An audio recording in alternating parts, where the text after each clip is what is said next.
burned. Remember that? The day the field burned, Lois? What? The field? The hay field? Burn. The day the hay field burned. Oh, no, I don't remember. Don't remember it? Maybe you remember Do you it. remember it? Yeah. Yeah. I remember the story, yeah.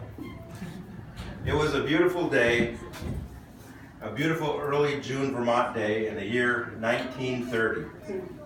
As usual, the weeds in the garden behind our house were ahead of the vegetables. Papa was on the road selling stockings, cosmetics, shoes, suits, anything that he could sell in this Depression year. It was essential to the family's welfare that he sell and that the garden be weeded. Mama had Earl and I, 2 of her 10 children, in the garden weeding. Earl was 12 and I was 10. We were members of the local 4-H club and had to sing America the Beautiful at the next meeting. As we weeded, we practiced our singing. We were barefoot, our shirts and pants were patched so that even the patches had patches. Underwear was unknown to us. That's a little more information than we need.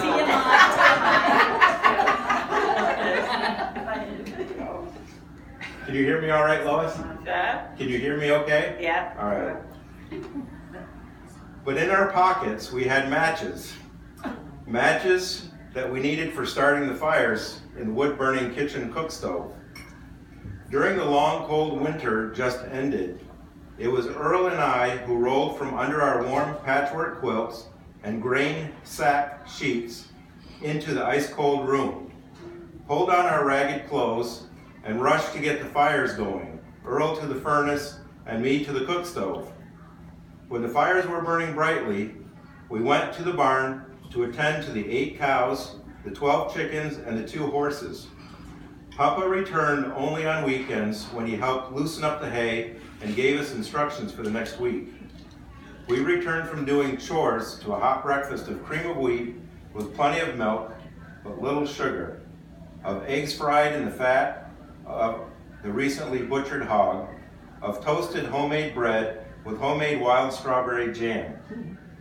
From the breakfast table, we walked the long, cold mile to our one-room red schoolhouse where we were paid $1 a month by the town to be the janitors.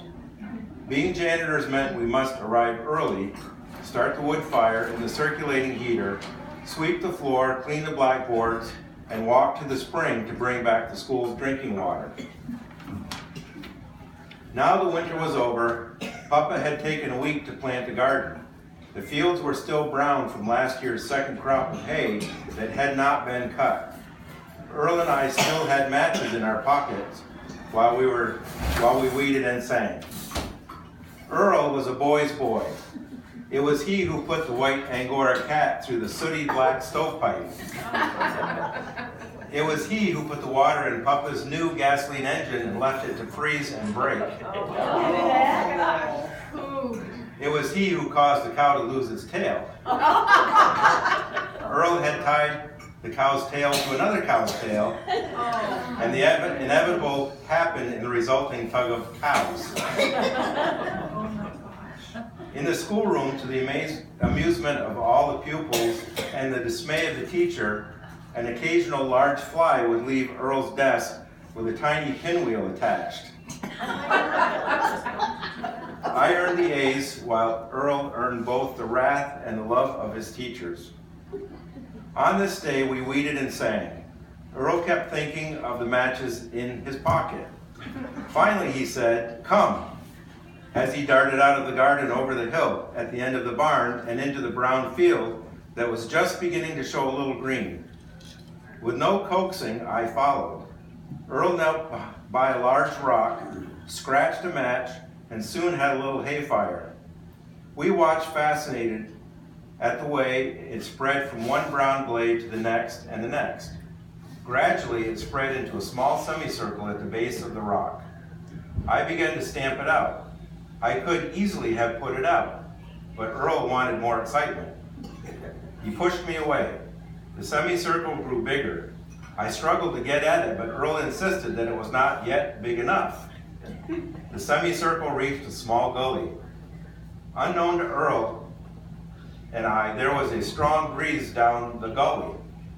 Suddenly, the fire whooshed down the gully and began burning up both sides, up one side toward the farm buildings and up the other side toward the woods. Now it was impossible for two small boys to put it out.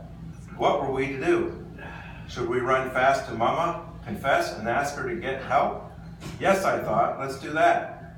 Quickly, but not Earl. He had a way out. Come with me, Earl said, as he rushed back to the garden and began weeding and singing America the Beautiful. I joined him in the weeding and singing. Soon Earl stopped, looked over the hill, and saw the smoke and yelled, "Fire! Fire!" Mama came rushing out, saw the fire, and rushed back in to call for help.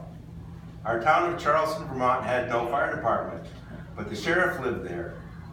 He rushed to the country store where a few idle men were swapping the usual stories. He filled his Model A with men and drove the 1 mile to our farm. In the meantime, Earl, Mama, and all the children filled milk pails, mop pails, pots, and pans with water from the barnyard watering trough and headed over the hill toward the fast-spreading fire.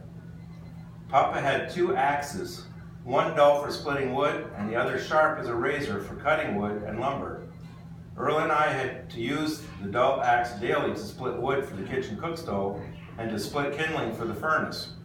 We were forbidden to use the sharp axe, but on this day I grabbed the sharp axe and rushed toward the fire. Earl, Mama, and the children dumped their water on the fire.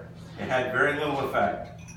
Of course, the fire went out where they dumped the water, but there was no way that water could be used to put out more than a few feet of the 100 or more yard frontage of the fire. The fire kept spreading in spite of the water. Papa and a neighbor had put out a grass fire the summer before. That fire had burned over several acres. I asked Papa how he and one other man could put out such a large fire. He told me that fortunately they had their axes with them, which they used to cut branches from a fir tree. The branches were used to extinguish the fire. I remembered this. Also, I knew that near the fire there was a large fir tree with many low branches. With a sharp axe, I chopped off enough low branches that each of us had one. With these, we were able to beat out the fire. When the sheriff and his load of men arrived, the fire was out. There remained only one black field. The fire had approached dangerously close to our barn and to the woods. Earl and I knew we had escaped disaster by minutes. We also knew that punishment would be swift, short, and painful if Mama and Papa learned the truth, that we had said it. Earl, with my concurrence, reinforced the lie he had begun earlier. He told Mama that while we were in the garden weeding and singing, he saw the fire and gave alarm. Then he said, I ran to the top of the hill and I saw the LaFaux boys running down that way. He pointed in the direction away from our farmhouse. Mama had cataracts on her eyes. Because of this and because of her thick glasses, she could not see far. On the hill a short way from the burned field, there were some cows moving slowly. Earl saw the cows. He knew Mama could see their movement. He hoped she could not recognize them as cows. He continued, and there they are up on the hill watching us. Earl's lie worked beautifully. Even our older sister Lois swore that the cows were the LaFaux boys. Lois, I'm surprised at you. At the time, even though I was proclaimed a hero for thinking of the axe and branches, I was secretly jealous of Earl for his swift, sure lie that kept us out of trouble. Then Papa came home. We heard Mama telling him the story. She said, the LaFaux boys set a fire in our field. It surely would have spread to the barn and the woods if Clayton had not chopped the branches off the tree for us to beat it out. Papa said, how do you know the LaFaux boys said it? Earl saw them running away, and I saw them up on the hill watching us, Mama replied. Papa knew Mama could not recognize the LaFaux boys away on that hill, but he never questioned Mama's story. He did ask further questions. How can you be sure it was not Earl and Clayton who set the fire? Mama replied, I know it was not Earl and Clayton. When the fire broke out, they were weeding the garden and singing America the Beautiful. I heard them singing. Papa always knew it was Earl and I who set the fire.